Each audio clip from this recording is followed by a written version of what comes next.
Chapter first है बच्चे, chemical reactions and equations. तो हमें क्या करना है, हमें पहले पता होना चाहिए what is a chemical reaction and what is a chemical equation. देखो कुछ साइंटिस्ट अच्छी अच्छी बातें बोलते रहते हैं, जैसे कि facts are not science as the dictionary is not literature. तो ये तो सिर्फ एक क्योट है फिशर साइंटिस्ट की। पहले हमें ये देखना है ये जो केमिकल रिएक्शंस हैं, इक्वेशंस हैं, ये डेली लाइफ से कैसे लिंक हो सकती हैं। अब ये कुछ कॉमन ऑब्जर्वेशंस हैं। Consider the following situations of daily life and think what happens when. आप खुद बता सकते हैं, अगर हम लोग मिल्क को milk is left at the room temperature during summers, क्या होगा। हम जनरली बोलते हैं ना कॉमन लैंग्वेज में कि दूध तो खराब हो गया। Second, an iron tawa pan nail is left expose to humid atmosphere. Humid atmosphere का मतलब ह्यूमिडिटी है।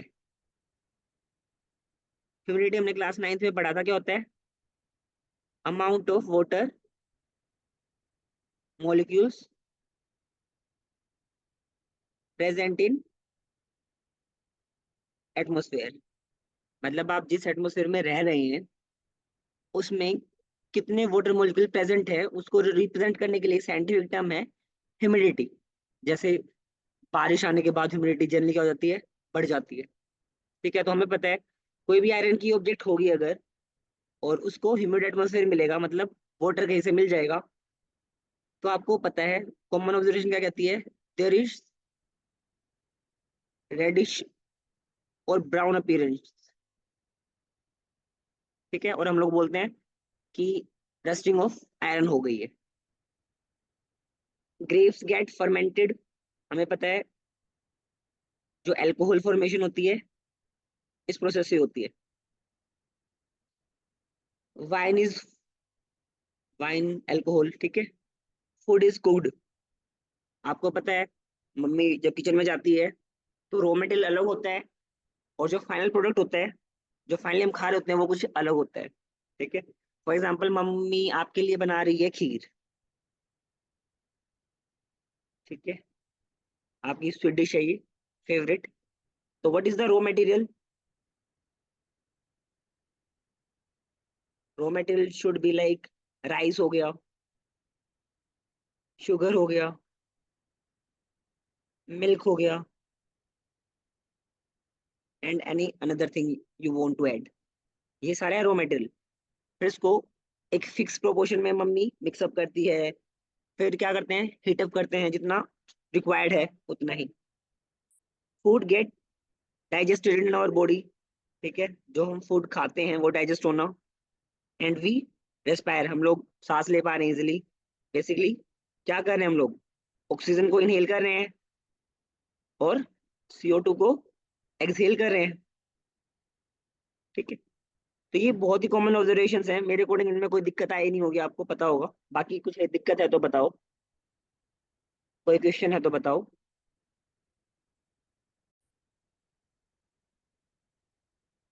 अब आपने ऊपर वाली सभी सिचुएशंस में क्या देखा है, द नेचर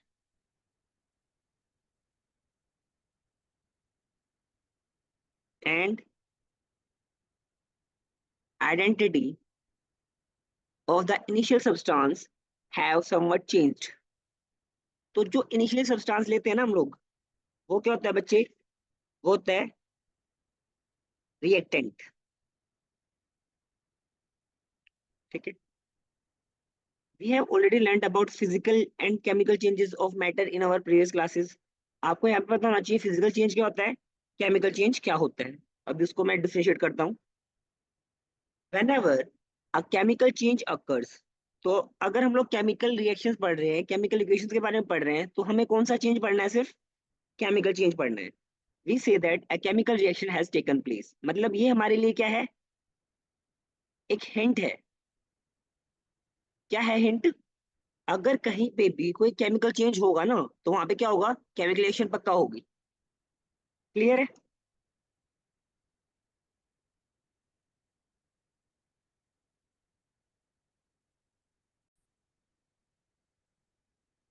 तो बच्चे ये एक सिंपल सा डिफरेंस है फिजिकल चेंज और केमिकल चेंज में।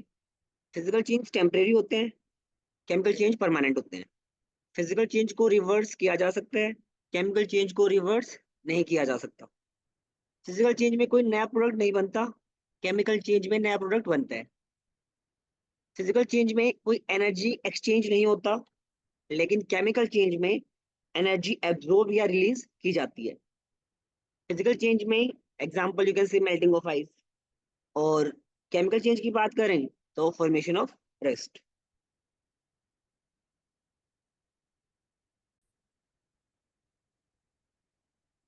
You may perhaps do wondering as to what is actually meant by a chemical reaction. तो केमिकल रिएक्शन क्या है? हमारे पास कुछ रॉ मटेरियल है जिसको हम बोलते हैं रिएक्टेंट। फिर हम क्या करेंगे? या तो हीट करेंगे, या प्रेशर इंक्रीज कर देंगे, या घटा भी सकते हो आप। हीट के लिए आप टेम्परेचर घटा भी सकते हो, बढ़ा भी सकते हो। ठीक है। या कई बार कोई कैटलिस्ट भी यूज कर लेते हैं और कुछ नया सब्सटेंस बन जाएगा, that will be a product. तो this is a simple representation for a chemical reaction.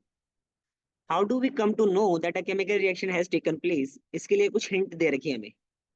आप कैसे पता कर सकते हो कि कहीं पे केमिकल रिएक्शन हुई है या नहीं हुई है? ये भी मैं आपको बताता हूँ।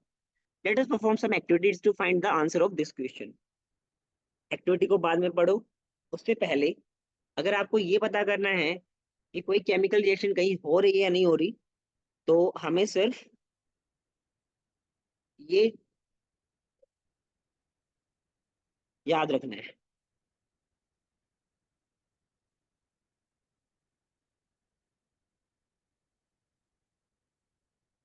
ठीक है। पहला, चेंज इन स्टेट। अगर कहीं पर स्टेट में चेंज हो रहा है तो आपको पक्का पता चल जाएगा कि केमिकल रिएक्शन हुई है, केमिकल चेंज हुआ है। अगर कहीं पे चेंज इन कलर हो रहा है सॉल्यूशन में, तो भी आपको हिंट मिलेगी कि केमिकल रिएक्शन हुई है। इवोल्यूशन ऑफ अ गैस, कहीं पे कोई गैस रिलीज हो रही है तो भी आपको हिंट मिलेगी कि वहां पे कोई केमिकल चेंज हो रहा है, केमिकल रिएक्शन हो रही है। चेंज इन टेम्परेचर, कहीं पे टेम्परेचर बढ़ जाए घट जाए तो भी हमें पता चलेगा कि there is a change, chemical change, chemical reaction. एक फिफ्थ पॉइंट और भी है बेटा, जो बुक्स में नहीं लिखा हुआ बट आपको पता होना चाहिए, that is formation of precipitate. आप लोगों ने कई बार देखा होगा, हम लोग क्या करते हैं, पानी में डिटर्जेंट डाल के उसको शेक करते हैं ना, तो फॉर्मेशन ऑफ पीपीटीज होती है। ठीक है। PPT is a insoluble substance. तो ये पांच ही आपके पास हिंट होती हैं जिससे आपको ये पता चलता है कि कोई केमिकल चेंज यहाँ हो रहा है या नहीं हो रहा। अगर केमिकल चेंज हो रहा है तो केमिकल रिएक्शन भी पक्की हो रही होगी। ठीक है। तो ये पांच बातें आपको याद रखनी है।